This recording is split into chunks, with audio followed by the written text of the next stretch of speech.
अस्सलाम वालेकुम students, lecture number 8 can 3104 heat transfer operations में आज हम heat transfer across the pipe wall इसकी हम जो है एक्सप्रेशन ड्राइव करेंगे और फिर इस चीज़ से रेलिवेंट कुछ प्रॉब्लम भी सॉल्व करेंगे। जैसा कि हम अपने लास्ट लेक्चर्स में heat transfer through plan wall और कंपोजिट वॉल के हम इक्वेशंस जो हैं वो ड्राइव कर चुके हैं और हम देख चुके हैं कि इस कुछ प्रॉब्लम्स की सूरत में कि किस तरीके से आपकी जो हीट ट्रांसफ़र है थ्रू दीज जो है प्लान वॉल जो है उनकी उसका वो मैकेनिज़्म है और उसका वो जो ट्रांसपोर्ट प्रोसेस है किस तरीके से इफ़ेक्ट करता है।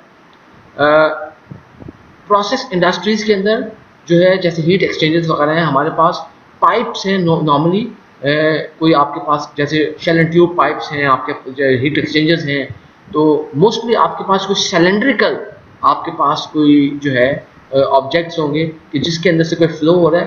तो सिलेंड्रिकल ऑब्जेक्ट्स के लिए हीट ट्रांसफ़र कैसे होगा और उसके अंदर क्या क्या कंसिडरेशंस हैं जो हमारे लिए इम्पोर्टेंट हैं आज के लेक्चर का हिस्सा होगा। अच्छा, जब हमारे पास कोई कंपोजिट प्लान वॉल होती है उसके अंदर हमारे पास जो हीट ट्रांसफ़र एरिया होता है वो चेंज नहीं होता। आप लोगों ने देखा था कि जो कंपोजिट वॉल है उसका सारा एरिया जो है वो यूनिफॉर्म रहता है from the entrance to the exit of the heat, कहीं कहीं चेंज नहीं आ रही।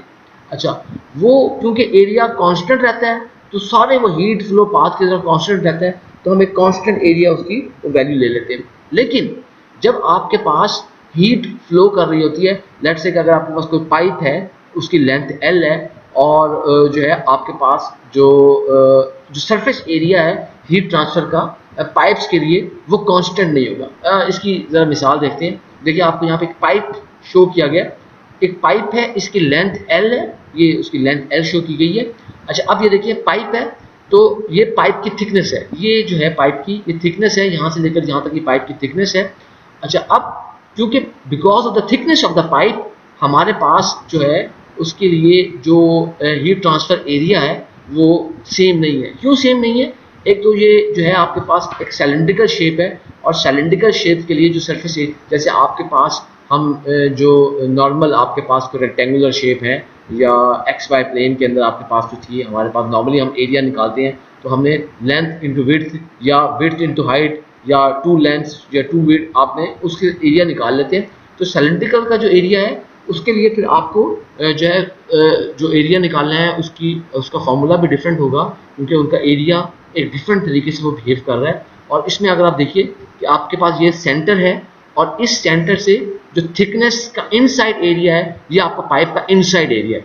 जो हम क्रॉस सेक्शनल एरिया के लिए जो हम एरिया जो हम रेडियस कैलकुलेट करते हैं, देखिए ये इनसाइड जो आपके पास रेडियस है, अगर इसको डाया कहें तो यहाँ से लेकर यहाँ तक आपके पास यहाँ से लेकर यहाँ तक ये इनसाइड डाया होगा, तो ये इनसाइड रेडियस है। अब क्योंकि ये थिकनेस है और थिकनेस को देखते हुए आप एंड तक अगर जाते हैं तो ये आपके पास आउटसाइड रेडियस है, ये आउटसाइड रेडियस है, सॉरी आउटसाइड ये रेडियस है, यस।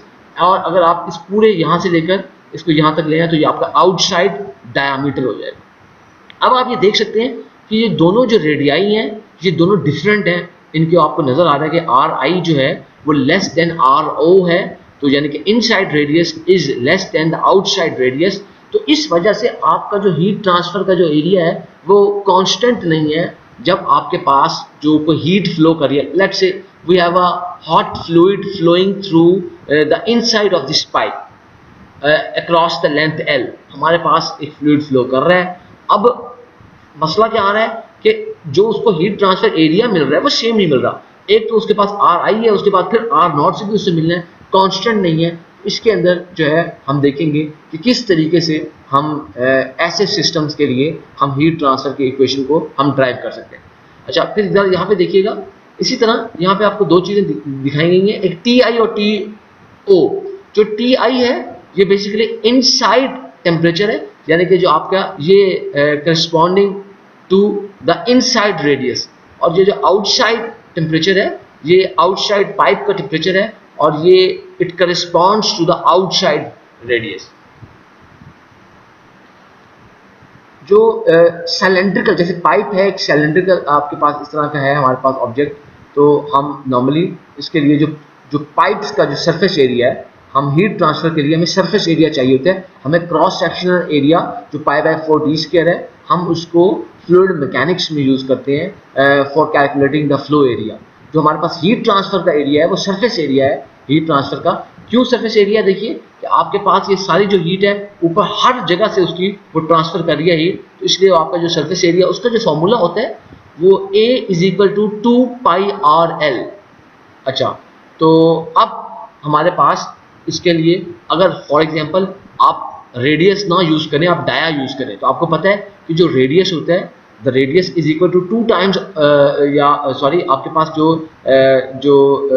अगर आप 2r जो होता है यानी कि जो डाया होता है बेसिकली वो आपके पास जो है डाया को आप अगर आप 2 पे डिवाइड कर दें तो वो रेडियस हो जाएगा, या अगर आप 2 टाइम्स रेडियस हो तो वो आपके पास डाया हो जाएगा। तो देखें ये 2r है, 2r है, तो इसका मतलब है कि यहाँ पे इसकी जगह पे ये डाया हमने लगा दिया। तो ये भी हो सकता है अगर आपको डाया गिवन हो तो डायरेक्टली आप A = πdl ये इक्वेशन यूज करके सरफेस एरिया पाइप का कैलकुलेट कर सकते हैं। अच्छा, अब देखिए आपको ये हमने सरफेस एरिया इसका जो दिखा है, क्योंकि जो इनसाइड रेडियस है इस पाइप का वो स्मॉल है आउटसाइड रेडियस से, तो हम इस तस्वीर को देख के हम ये कह सकते हैं कि जो आपके पास 2πRIL यानी कि जो इनसाइड एरिया है, inside surface area of the pipe is less than the outside surface area of the pipe which is 2πROL। तो ये हमने डायग्राम से देखकर हमने ये कह दिया। या अगर आपके पास डायामीटर्स हो फिर कैसे लिखेंगे? फिर आप उसी तरह लिखेंगे ये 2 times the inside radius is equal to the inside diameter, 2 times the outside radius is equal to outside diameter। तो आप लिख देंगे इसको भाई कि πDIL is less than πDOL। अच्छा, अब मसला क्या है कि हम अभी आपने देखा कि हमारे पास यहाँ पर क्योंकि जब हम एरिया को कैलकुलेट कर रहे हैं तो हमारे पास जो है सरफेस एरिया को कैलकुलेट करने के लिए हमारे पास प्रॉब्लम आ रही है कि हमारे पास 2 डायामीटर्स हैं या 2 रेडियाई हैं आपके पास के DI या DO और RI या RO, जबकि हमारे पास वहाँ पर उस सरफेस एरिया जो प्लेन वॉल था उसके अंदर हमारे पास सरफेस एरिया कांस्टेंट रहता था। इस वजह से अब आप इस तरह इक्वेशन को देखो जरा यहाँ पर, अब आप अगर सरफेस एरिया पाइप का निकालना चाह रहे हो तो भाई यहाँ पे ये R कौन सा लोगे? इनसाइड लोगे, आउटसाइड लोगे, कौन सा लोगे? यहाँ ये जो D है कौन सा D लोगे आप? इनसाइड लोगे या आउटसाइड लोगे? क्योंकि हम फ्लो एरिया में तो इनसाइड लेते हैं लेकिन सरफेस एरिया में कौन सा लेंगे? अब यहाँ पर आपके पास 2 किस्म की चॉइसेस हैं। एक चॉइस तो ये है कि आप जो है जो आप एवरेज एरिया ले लें, यानी कि आप RI + RO और उसको अगर आप जो है RI + RO उसको 2 पे डिवाइड करें तो आपका एवरेज एरिया आ जाएगा। लेकिन जो है एवरेज एरिया के बजाय अगर आप लॉगरिथमिक एरिया लेते हैं तो वो बड़ा इफेक्टिव होता है, और वो जो लॉगरिथमिक एरिया है बेसिकली वो भी एक एवरेज एरिया है, लेकिन आप जो है हीट ट्रांसफर के अंदर जब वो लॉगरिथमिक एरिया लेते हैं तो वो आपके पास जो it will behave as more true area, और उससे जो है आपको हीट ट्रांसफर जो है वो कैलकुलेट करने में बड़ी आसानी रहेगी। तो हम पाइप्स के केस में हम लॉगरिथमिक मीन लेते हैं 2 एरियाज का। मिसाल के तौर पर आपके पास यहाँ पे ये जो आपके पास RI या RO है या DI या DO है, इनका अगर आपने कोई मीन लेना है तो आप एवरेज मीन नहीं लेंगे, यानी कि इसको RI + RO नहीं आप करेंगे डिवाइड बाई 2, बल्कि आप इसका लॉगरिथमिक मीन लेंगे। अच्छा, तो लॉगरिथमिक जो मीन एरिया है उसको आप डिनोट करते हैं A♯LM से, यानी कि जो सरफेस एरिया A और LM stands for logarithmic mean. अच्छा, अब हमारे पास देखिए कि आपके पास लेट्स से कि आपके पास कोई 2 एरियाज हों AI या AO, तो उनका अगर आपने लॉगरिथमिक मीन लेना हो तो हम पहले देखते हैं कि ये लॉगरिथमिक मीन लेते कैसे हैं। अगर आपके पास कोई से भी 2 नॉन नेगेटिव नंबर्स हैं, लेट्स से कि आपके पास एक वैल्यू 4 है एक 5 है, पॉजिटिव होना उनके लिए शर्त है। क्यों पॉजिटिव होना शर्त है? क्योंकि जब आप उसका नेचुरल लॉग इसमें इन्वॉल्व है तो natural log for the negative things उससे आपकी इसकी प्रॉब्लम आई। तो पॉजिटिव हमारे पास वैल्यू, अगर कोई पॉजिटिव जो है आपके पास कोई वैल्यू है, नॉन नेगेटिव आपके पास नंबर है, तो हम उसके लिए जो लॉगरिथमिक मीन लेते हैं। लेट्स से कि आपके पास 2 नंबर हैं पॉजिटिव हैं, तो एक नंबर है x1, दूसरा नंबर है x2, तो उन 2 नंबर्स का जब आप लॉगरिथमिक मीन लेंगे तो आपके पास आएगा x♯LM = x1 - x2 / ln x1/x2। मतलब कि जब आपके दो नंबर्स हैं उनको अगर आप सब्सट्रैक्ट कर दें और उनको उनके नेचुरल लॉग की रेशो पर डिवाइड कर दें तो आपके पास जनाब जो चीज़ आ जाती है उसका नाम है लॉगरिथमिक मीन। बिल्कुल इसी तरह हमने logarithmic mean surface area calculate करना है पाइप्स के लिए, जिन पाइप्स के पास आपके पास आउटसाइड और इनसाइड सरफेस एरिया मौजूद होगा। तो फिर इसी चीज़ को देखते हुए, ये जो हमने चीज़ देखी है, इसी चीज़ को देखते हुए जो surface area logarithmic mean surface area pipes का वो क्या हो जाएगा, वो होगा आपके पास, क्योंकि आपको ऑलरेडी पता है कि आपके पास ए आई है, एक इनसाइड एरिया है, एक आउटसाइड एरिया है, और फिर आपके पास, इसीलिए हम इस चीज़ को देखते हुए हम लिख सकते हैं कि जो surface area for the pipe logarithmic mean surface area of the pipe is equal to AO minus AI divided by ln AO over AI। इसको हमने इक्वेशन नंबर 2 का नाम दे दिया। इस जो है हमारे पास इस इक्वेशन के अंदर हमारे पास जो ALM है, ALM is equal to logarithmic mean surface area of the pipe, AO is equal to outside surface area of the pipe, A subscript I is equal to inside surface area of the pipe। अच्छा, अब ये AO और AI कैसे find out करेंगे?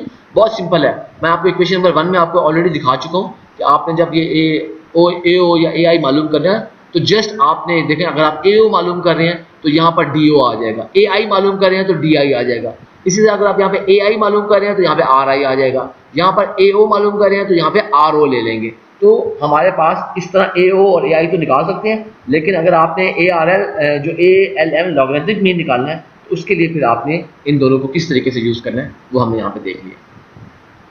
अच्छा जी, अब इस इक्वेशन नंबर 1 को जरा एक दफ़ा दोबारा देखें कि इक्वेशन नंबर 1 को जो A is equal to pi DL, इस इक्वेशन नंबर 1 को देखते हुए हम जनाब यानी यही चीज़ हम इसको लिख सकते हैं कि जो आउटसाइड जो सरफेस एरिया होगा which will be equal to pi DOL, और जो इनसाइड सरफेस एरिया होगा AI will be equal to pi DIL। अच्छा, अब ये जो वैल्यूज हमारे पास AO और AI की आई हैं, इन वैल्यूज को अगर मैं इस इक्वेशन नंबर 2 में पुट कर दूं AO और AI की जगह पे, फिर देखते हैं हमारे पास क्या इक्वेशन बन जाती है। ये मैंने जब पुट की सारी वैल्यूज तो मेरे पास लॉगरिथमिक जो मीन सरफेस एरिया आपके पास ALM आया है, this will be equal to pi DOL minus pi DIL divided by ln pi DOL over pi DIL। हमने सिर्फ AO और AI की वैल्यूज पुट कर दी हैं। अब जरा गौर करो आप, यहाँ पर पाई L है, यहाँ पे भी पाई L है, तो ये पाई पाई से कट गया, ये L L से कट गया। तो यहाँ पर आपके पास जो आपके पास डिनोमिनेटर जो फ्रैक्शन के नीचे वाली टर्म है वो बच जाएगी आपके पास ln DO ओवर DI।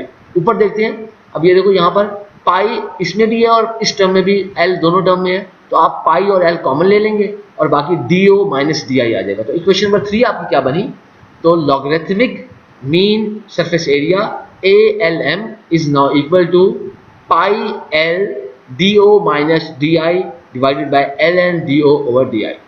अच्छा, इसी चीज़ को ये जो हमने यहाँ पे आप इसको लिखा है, तो क्योंकि आपको पता है कि जो एरिया होता है वो 2 पाई RL, यानी कि जो सरफेस एरिया हम पाइप्स की बात कर रहे हैं, तो पाइप्स का जो सरफेस एरिया है वो 2 पाई RL होता है। तो अगर आपके पास लॉगरिथमिक रेडियस हो तो उससे फिर एरिया क्या बन जाएगा? Then the area of the pipe will be ALM is equal to 2 pi RLML। यानी कि अगर आपने लॉगरिथमिक मीन अगर आपके पास रेडियस मौजूद हो तो उससे एरिया आप डायरेक्ट निकाल सकते हैं, वही उसमें फॉर्मूला यूज करके 2 पाई RL वाला फॉर्मूला यूज करके।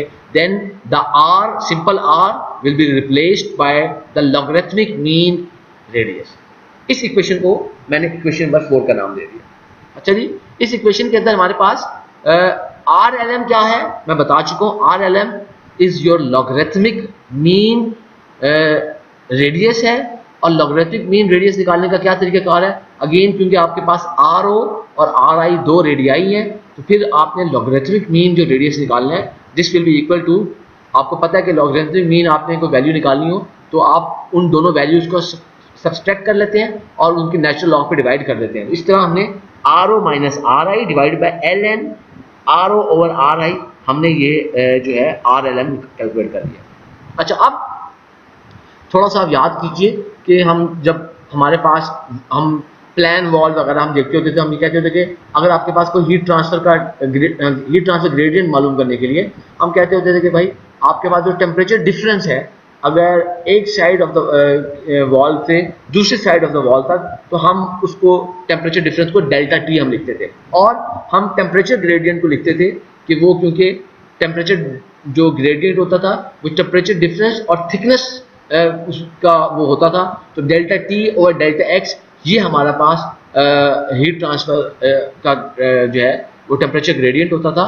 और रेट ऑफ हीट ट्रांसफर हम कैसे फाइंड आउट करते थे, हम बहुत सारे प्रॉब्लम में कितनी दफ़ा कर चुके हैं, Q is equal to K A delta T over delta X. तो हम इस तरीके से जो हीट ट्रांसफर है उसको फाइंड आउट कर लेते हैं। अच्छा, लेकिन अब क्या होगा कि क्योंकि हमारे पास जो हीट है बेसिकली वो फ्लो कर रही है from inside of the pipe to the outwards. जरा इसको दोबारा देख लेते हैं तस्वीर को एक नज़र से। देखिए जरा तस्वीर को गौर कीजिए, मैं कह रहा हूँ कि जो पाइप है हॉट फ्लूइड, मैंने कहा था कि पाइप के अंदर से आपके पास वो जो है वो उसको सफ़र कर रहा है, आप फ्लो कर रहा है, तो आपके पास जो हीट ट्रांसफ़र हो रही है from the inside to the outside of the pipe हो रही है। तो अब आप क्या कर रहे हैं, अब जब हम इसको कैलकुलेट करना है हमने, तो हमारे पास जो पाइप के इनसाइड से आउटसाइड की तरफ हीट जो है वो ट्रांसफ़र हो रही है, तो जो टेम्परेचर ग्रेडियंट होगा उस टेम्परेचर ग्रेडियंट के अंदर हम अब थिकनेस नहीं आएगी बल्कि उसके अंदर रेडियस आ जाएगा। तो इसको लिखने के लिए हमने इसको लिख दिया कि ये D T over D are, जो यानी कि टेम्परेचर ग्रेडियंट होगा पाइप्स के लिए वो D T over D are है। तो डी आर यहाँ पे आपको पता है कि अगर इसको भी आप ये डेल्टा टी वगैरह है तो लिमिट्स वगैरह लगाकर इनको भी D T over D x कर सकते थे, बाल इसको मैं direct D T over D are लिखा है। तो डी आर बेसिकली क्या है, डी आर जो है आपके पास वो हमारे पास वो जो, क्योंकि रेडियस हमारे पास 2 है उस हिसाब से यहाँ पे डी आर आया है। और तो रेट ऑफ हीट ट्रांसफर फिर क्या होगा, इसी इक्वेशन को देखते हुए कि Q is equal to K A D T over D are, हमारे पास इक्वेशन नंबर 5 हमारे पास बनती है।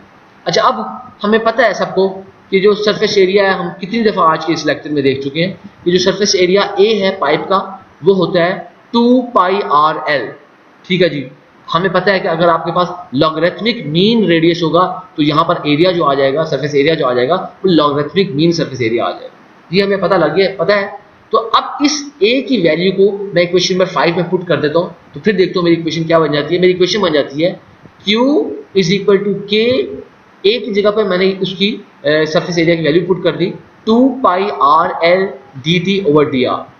अच्छा जी, अब ये देखिए मैं क्या चाह रहा हूँ कि मैं ये चाह रहा हूँ कि आपके पास ये जो 2 पाई और एल है मैं इसको रीअरेंज कर लूँ और इसको इस तरफ ले जाऊँ। तो फिर इसको जब इस तरफ लेके जाऊंगा तो मेरे पास इक्वेशन हो जाएगी Q और K भी साथ में उस तरफ ले जाऊँ, Q over K into 2 pi L बच गया, यहाँ पर बाकी R बच गया था, तो मैंने R और D ओवर R को एक तरफ कर दिया और D2 को एक तरफ कर दिया। मैंने अब इस इक्वेशन को रीअरेंजमेंट का ये स्टेप्स है। अच्छा, फिर देखिए जरा, अब ये जो dr यहाँ पे आया है मैं चाहता हूँ इस dr को इस तरफ ले जाऊँ, तो मैं लिख दूंगा Q over K 2 pi L into D R, अब बाकी यहाँ पे R रह गया is equal to R into D T. अच्छा, अब मैं ये चाहता हूँ कि ये जो R है इसको भी इस तरफ ले जाऊँ, तो आप ये एक ही स्टेप में भी कर सकते थे, तो मैंने आपको सिर्फ अलग अलग करके दिखाया, आप इसको एक स्टेप में भी करना चाहें इट विल बी ओके। तो आप इसको अगर डायरेक्ट मान ले जाते हैं तो ये डायरेक्टली dr ओवर R हो जाता। अब मैं उसको R को उधर लेके जा रहा हूँ, तो Q over K 2 pi L into dr over R is equal to D T. ये मेरे पास इक्वेशन नंबर 6 बन गई। आप जरा इक्वेशन नंबर 6 गौर करें, हमारे पास दो ऐसे वेरिएबल हैं, ये कुछ कांस्टेंट्स हैं जो dr और dt, यानी कि अब हमारे पास ये जो इंटेग्रल हमें एक सॉल्व करना है और इस इंटेग्रल को हमने जब सॉल्व करना है हमने कुछ बाउंड्री कंडीशंस यूज करके, मैंने इसको बाउंड्री कंडीशन को यहाँ पे BCs लिखा है, ये बाउंड्री कंडीशंस को यूज करके हमने इस इंटेग्रल को सॉल्व करना है। तो बाउंड्री कंडीशंस आपके पास क्या है, दो बाउंड्री कंडीशन है। पहली बाउंड्री कंडीशन ये है कि जब आपके पास टेम्परेचर Ti है तो उस वक्त जो रेडियस है वो Ri है। फिर जब आपको पता है कि जो टेम्परेचर To है तो उस वक्त आपका जो रेडियस है वो Ro है, यानी कि जो इनसाइड टेम्परेचर है it corresponds the inside radius and the outside जो टेम्परेचर है it corresponds to the outside radius. ये दो हमारे पास बाउंड्री कंडीशन है। अब मैं चाहता हूं कि इंटीग्रल लूं इस इक्वेशन नंबर 6 का, इस इक्वेशन नंबर 6 को I want to now integrate by using these two boundary conditions. तो आपके पास जो है इंटीग्रल क्या बन जाएगा जरा देखते हैं। इंटीग्रल इस तरह बन जाएगा, क्योंकि दो मैंने इसको इसीलिए हमने जब इसको किया डी आर को एक तरफ कर दिया था, डी टी को एक तरफ कर दिया था, ताकि हमें हल करना आसान हो जाए। तो आपके पास अब इंटीग्रल हमारे पास बन गया कि Q over K 2 pi L into D R over R, और लिमिट्स हैं आपके पास यहाँ पर जो है आर आई आर ओ, जो हमारे पास हमने बाउंड्री कंडीशन से हमें इसके अंदर ये आई हैं, और उसके बाद जो टी डी टी है टी आई टी ओ। अब क्योंकि ये कॉन्स्टेंट्स हैं इनको बाहर निकाल दिया है, Q over K 2 pi L, और आपके पास D R over R, R I over R O is equal to T I T O, ये डी टी। अच्छा, अब ये आप आसानी से इंटीग्रल सॉल्व कर सकते, सिंपल सा इंटीग्रल है। एक है 1 dx और दूसरा है 1 by x dx। आपको पता है कि 1 by x जो dx होता है वो ln x के बराबर होता है, और जो 1 dx होता है वो x के बराबर होता है। तो बेसिकली हमारे पास यहाँ पे ln r आ गया, तो ln r की दो लिमिट सीधे ro जो है और ri, तो आप लिख देंगे ln ro माइनस ri, मैंने यहाँ पे लिख दिया डायरेक्टली। इसी तरह आपको पता है कि 1 dx है तो उसका x आएगा, तो आपके पास दो वैल्यू है, यहाँ पे t है dt है, तो यहाँ पे t आ जाएगा, t दो है T O minus T I, हमने इसको डायरेक्टली यहाँ पे पुट कर दिया। तो आपकी इक्वेशन हो गई Q over K 2 pi L into L N R O minus R I is equal to T O minus T I. ये हमारे पास इक्वेशन बन गई है। अब मैं क्या कर रहा हूँ, हमारे पास ये नेचुरल लॉ के जो है ना, हमारे पास ये रूल है जिसमें आप सब्सट्रैक्ट करते हैं तो उसको आप डिवाइड ऐसे कर सकते हैं, तो हम उसको लिख सकते हैं कि Q over K 2 pi L into L N R O over R I is equal to T O minus T I.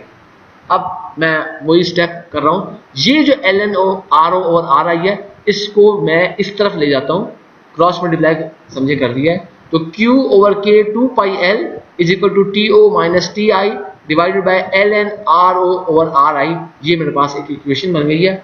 अब मैं क्या चाहता हूँ, मैं ये चाहता हूँ कि क्रॉस मल्टीप्लाई अगेन करूँ, और ये जो के 2 पाई L है इसको मैं इस तरफ ले जाऊँ, इस 2 पाई L को मैं इस तरफ ले जाऊँ, तो मेरे पास इक्वेशन आ जाएगी Q is equal to K 2 pi L into T O minus T I divided by L N into R O over R आई।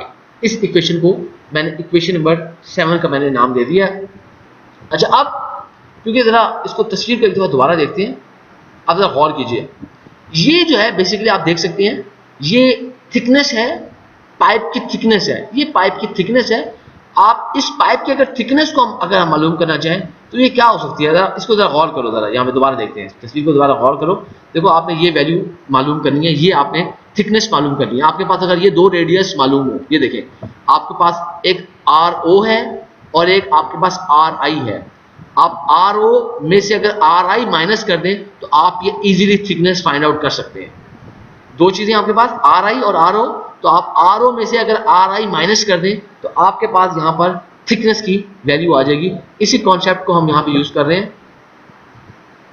कि मैं उसको लिख रहा हूँ कि जो थिकनेस है पाइप वॉल की उसको मैं रिप्रेजेंट कर रहा हूँ delta X W. Pipe wall है तो इसलिए मैं इसको डेल्टा एक्स डब्ल्यू, उसको हम अभी हमने देखा है जो हम उसको कैलकुलेट कर सकते हैं। Delta X W is equal to R O minus R I, यानी कि जो delta X thickness of the pipe है वो आपके आउटसाइड रेडियस में से इनसाइड रेडियस माइनस कर दें तो आपके पास थिकनेस ऑफ द पाइप आ जाएगी। इसको मैंने इक्वेशन नंबर 8 का नाम दे दिया।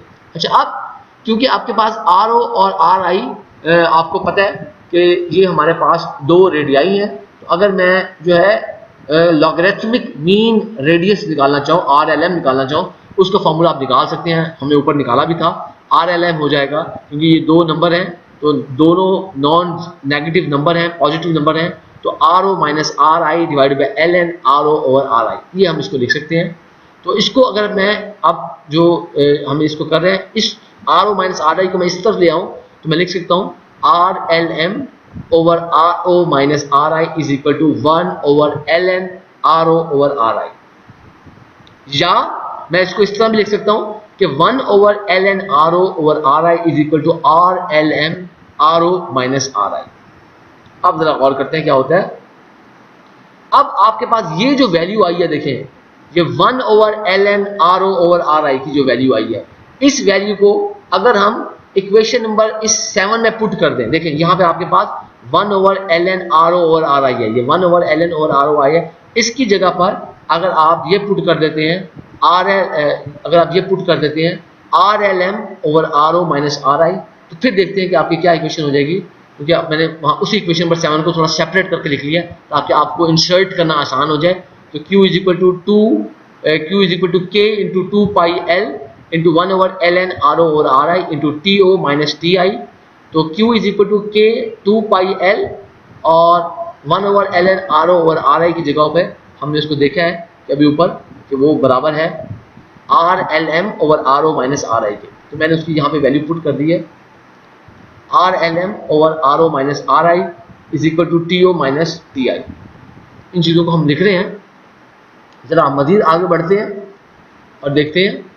अच्छा, अब यहाँ पर हमने ये लिख लिया, तो अब इस जगह पर मैंने लिख दिया 1 over L N R O और आर आई की जगह पर आर एल एम यानी कि logarithmic mean radius divided by R O minus R I. Okay जी, अब मैं इसको एक ही तरह इक्वेशन बना लेता हूँ कि सारे वेरिएबल्स अलग अलग ना लिखे हुए नजर आए। तो आपके पास ये आर एल एम को इस ब्रैकेट में ले गए, तो Q is equal to K 2 pi R L M into L into T O minus T I divided by R O minus R I. ये हमारे पास इक्वेशन आ गई है। तो अब अगर आप जो है लेट से इक्वेशन, इसको मैंने इक्वेशन नंबर 9 का नाम दे दिया है। तो आपके पास ये देखिए इक्वेशन नंबर जो 8 है, यहाँ पे इक्वेशन नंबर 8 हमें ये कहती थी कि delta X W is equal to R O minus R I, यानी कि R O minus R I delta X W के बराबर है। और इक्वेशन नंबर 4 हमें कहती थी, जरा देखते हैं,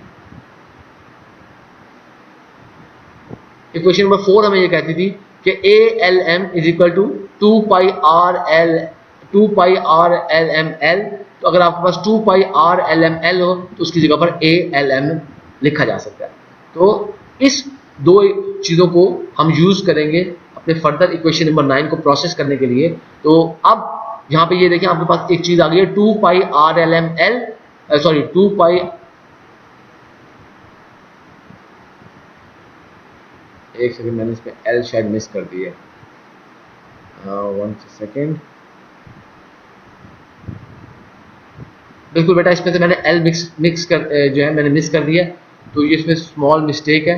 तो आप इसको जो है यहाँ पर एक छोटा सा एल मिक्स जो है मिस हो गया।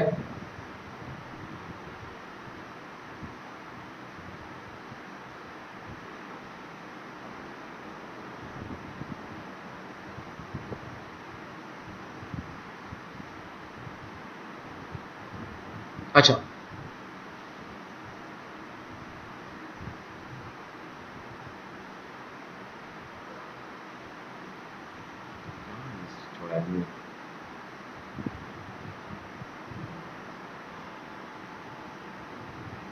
अच्छा जी, अब क्योंकि हमारे पास जो इंसर्ट हमने यहाँ पे वैल्यू है 2 pi R L M L, यहाँ पर बस एल भी मल्टीप्लाई हो रहा है, बस यहाँ पे छोटी सी मिस्टेक है, यहाँ पे एल भी साथ लगेगा।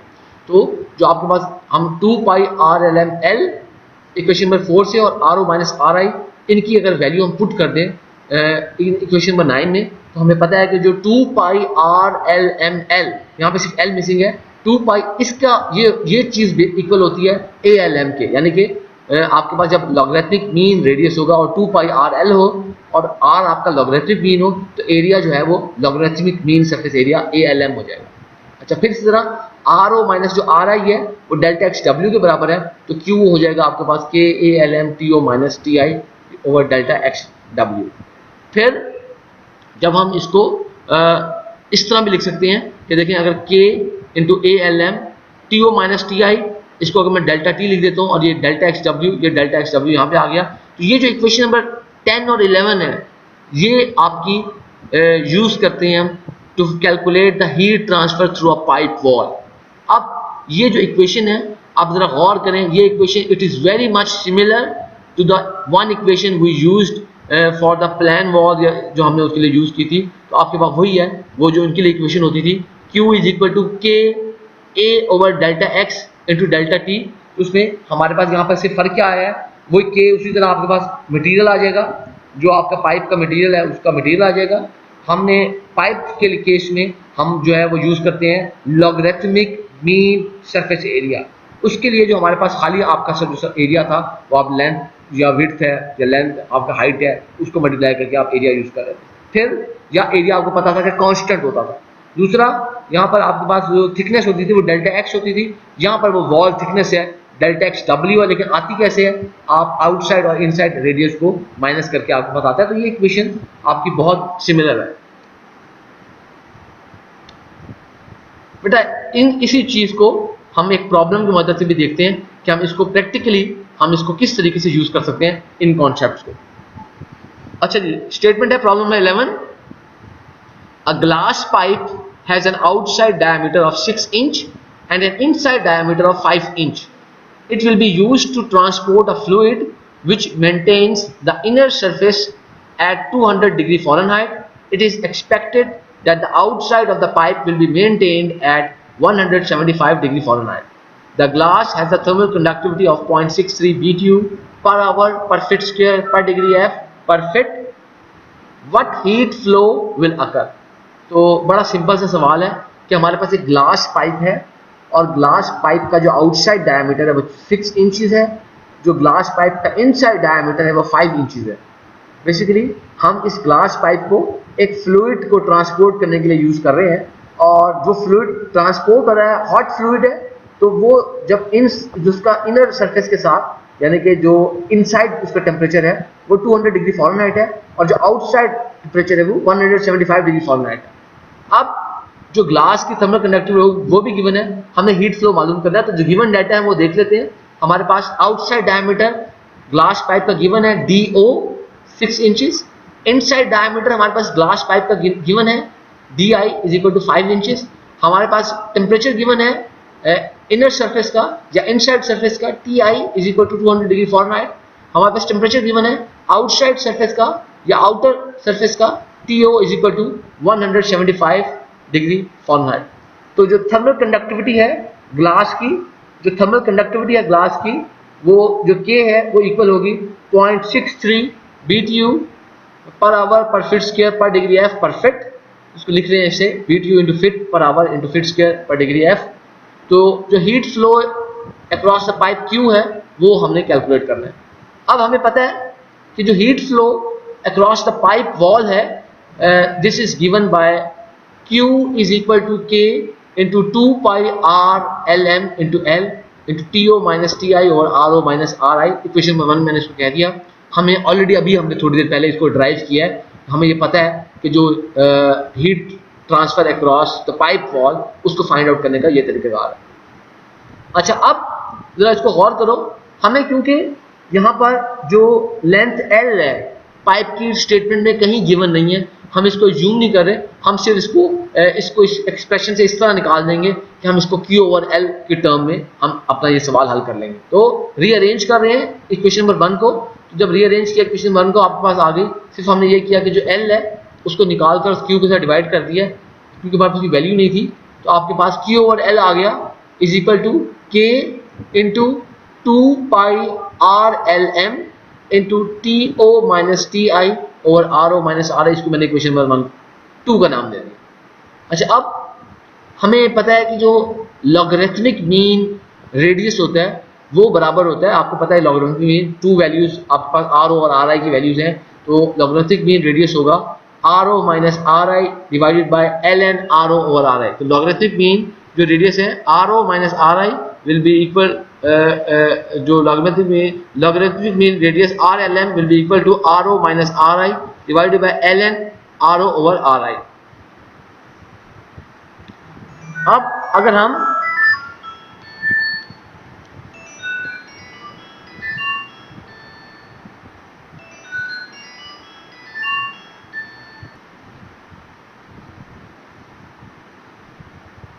अच्छा जी, इसको हम यहाँ पर हमारे पास जो लॉगरिथमिक मीन जो रेडियस है it will be equal to RO minus RI divided by LN over RO और RI।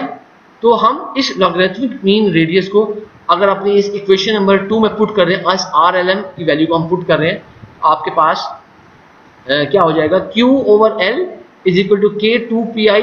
यहाँ पे RLM है तो उसकी जगह पे हमने पुट कर दिया RO minus RI over LN RO over RI। तो बाकी TO माइनस TI और RO माइनस RI वैसे के वैसे आ गया।